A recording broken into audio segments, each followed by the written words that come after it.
Hi, this is Gina Marie McKee bringing you a little bit of information. And when I say bit, I do mean Bitcoin, which will be future videos, and a little bit of information to help you on your journey to financial abundance. Today's video is about something that's dear to me, I think because I've witnessed both ends of the spectrum here.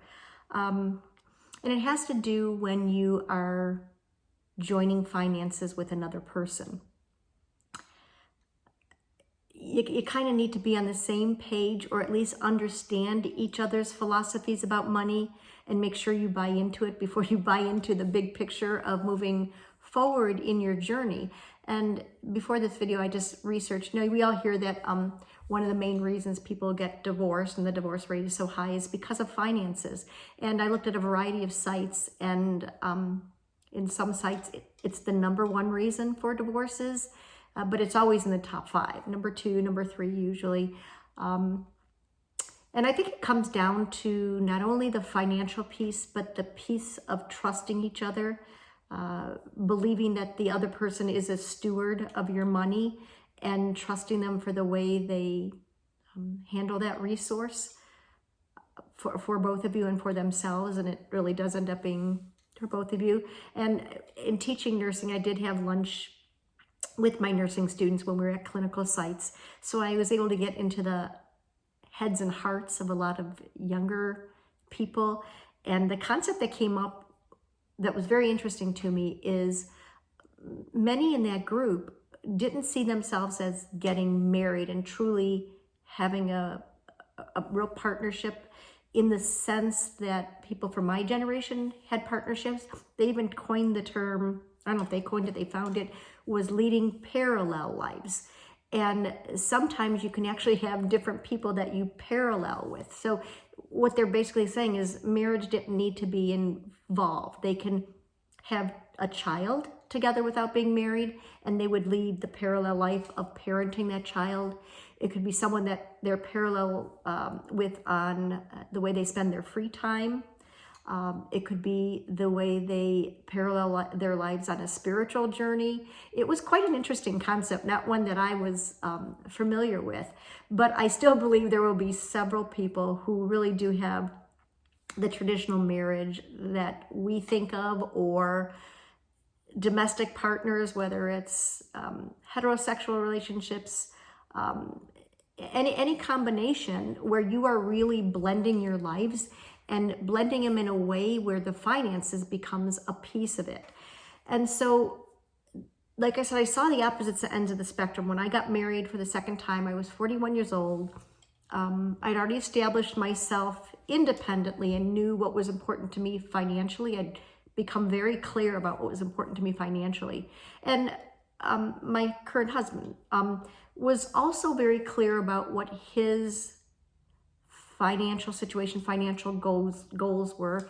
And luckily we came together with almost dollar for dollar equal assets, which is really not usually the case, but that was a blessing in our situation. But being the teacher, while we were dating and considering going further, and before we were engaged, I had him fill out a form and I filled it out.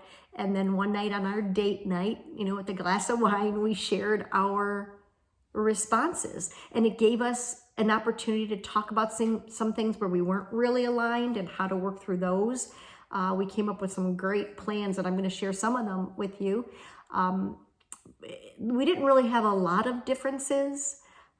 He didn't have any children, so that was a little bit different in the way he had planned his future, and now it's encompassing a bigger family for him.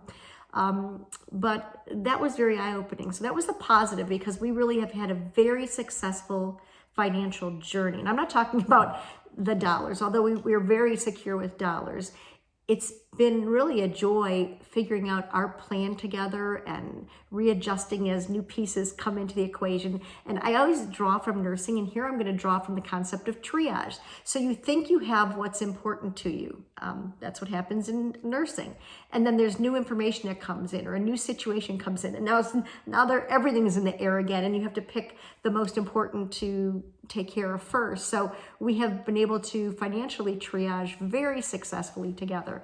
And I think because we are so flexible, and we're both comfortable with going with plan R, S, T, whatever it takes to make our goals into reality. I've also seen the opposite end, and I won't obviously mention who it is, but I do know a couple who seem compatible on most levels, seemed very compatible when they got married. And then things started to unravel, not too much into their marriage. And what was found out is that, and I gave them the worksheets to do as a dating couple, and they chose not to do it. And he had tremendous student loans that he didn't disclose until after they were married.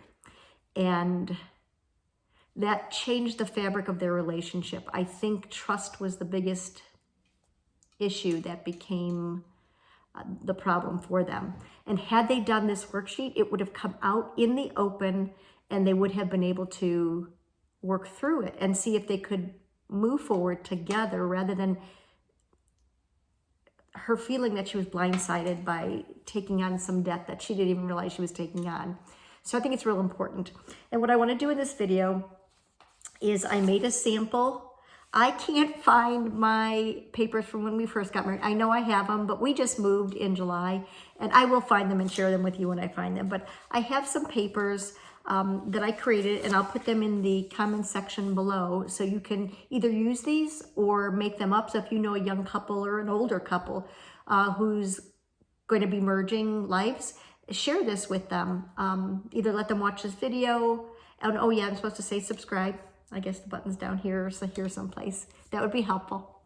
But share this video with them, or print out the questions. And then I found something that I had created in 2018 for my husband and I, because we were at a very different stage in our life. And before I was even starting this channel, I said when he came back from Florida, because we're in a very different situation now, I wanted to do this again, because once I have the goal, I know how to move us forward once I know what our real goals are. And you have to come from your authentic self, because you're going to be making plans according to that. So be honest with yourself.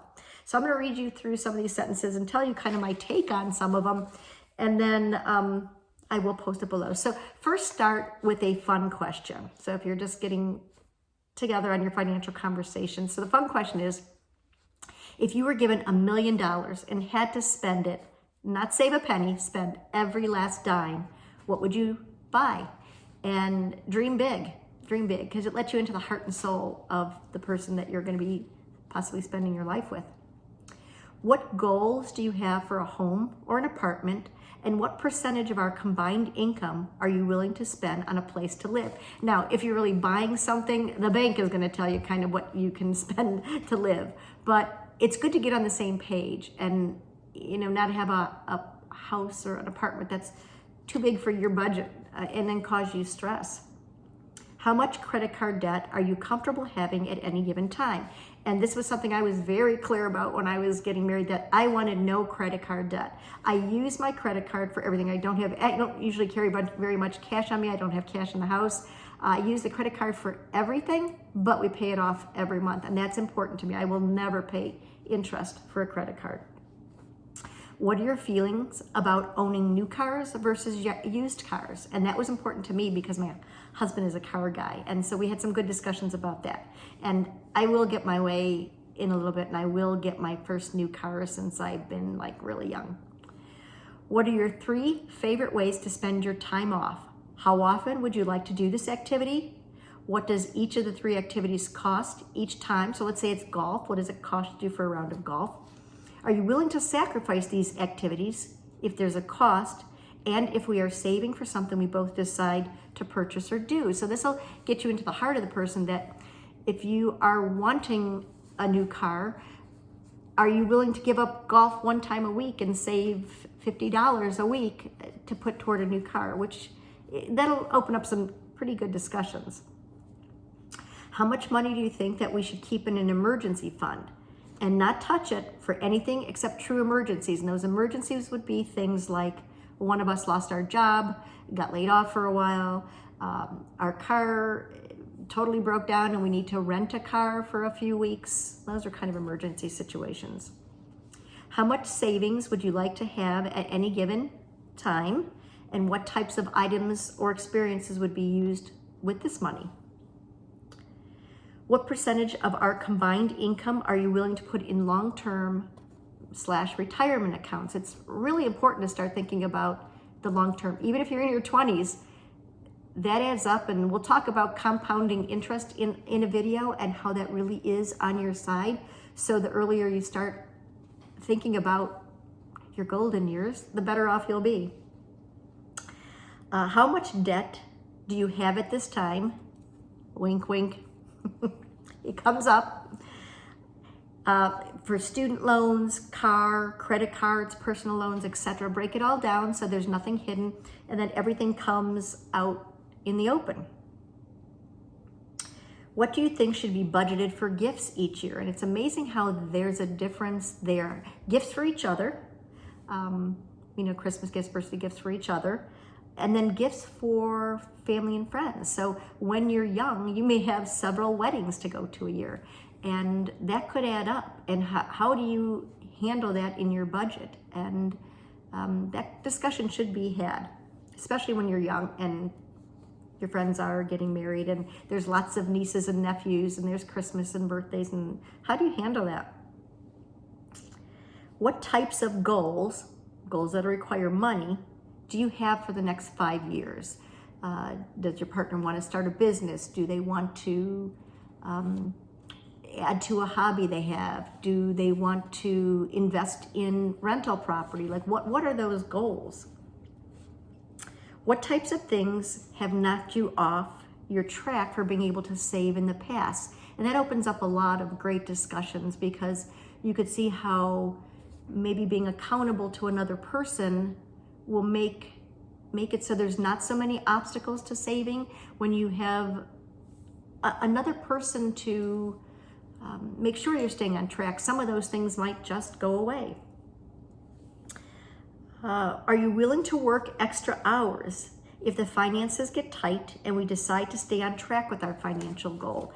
And, if there's little kids involved, one of you might be willing to take an extra job or do some extra side work to help with the finances, knowing that you don't want to pay extra for a babysitter, but one of you can do that. Do you feel we should work on bills and financial strategies together, or should one of us, and usually the more organized person does this, assume the lead role and communicate the progress to each other?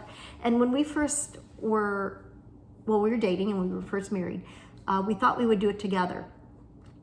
And what we found out is it really didn't help the process for us, and it actually would take more time, and we'd have to find the time to be together. And my husband spends much more time keeping the maintenance things going around the house, so he kind of contributes to us more in that way, and I contribute in the office, I guess. How old would you like to be when you retire? Because that would make a very different choice if you wanted to retire by the age 35, or if it's like, yeah, I'm so that I can never, I'll work till the day I die. So how you navigate that. What are your thoughts on having a business in addition to our regular jobs? What are your ideas about eating out versus cooking at home? And I know a few couples who one of the people in the couple wants to eat out 5 to 6 times a week. Now the pandemic has changed that, and I'm curious to have some discussions after, because I've joked with these people about that, and the other person would rather just eat at home and relax at home. So that not only impacts the way you live your life, but your finances as well, as it's obviously much more expensive to eat out. What are your ideas about eating out versus cooking at home? Got that. And then, do you regularly treat yourself to little necessities or luxuries, depending on the way you look at it, like Starbucks, massages, professional salon treatments? What are your thoughts and current practices related to gambling and that includes lottery tickets and sports bets. People don't think of lottery tickets as much, but I know some people that spend regular job people that spend $50 to $100 a week on lottery tickets. If that's not discussed, that could be a relationship, I won't say killer, but challenger. How much a month do you spend on alcohol, cigarettes, or I'm putting it as other vices because I can't think of a better way to say it, but maybe you can soften it, but that's should be part of the equation, the financial equation. Would you consider yourself a spender or a saver? What type of vacations are important to you? What would the average cost of the vacation include, including transportation, lodging, food, and entertainment or tourist type activities while you're away? Do you have a hobby that has ongoing costs? This would be important. Are you opposed to combining most of our income for shared bills and savings and keeping separate accounts for our own hobbies and individual purchases?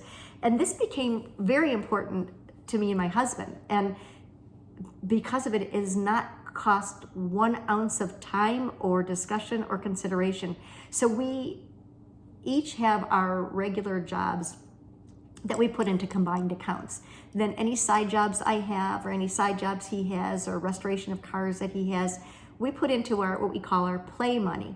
And I knew that this would be an issue if we didn't discuss it ahead of time, because my play money is I would buy occasionally a piece of antique furniture or antique dishes, and I get massages regularly. But that's it. And he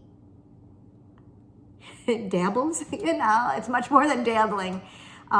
He is an excessive dabbler in classic cars. So his purchases are not $20, $100, but he does make a lot of money from his business and from the cars he sells and flips and all that. So his hobby supports itself, but I never have to think about what he's doing. Now he tells me, he shares, and I get excited about it for him, and especially if it has a great find. Someday I'm sure you'll meet Loretta.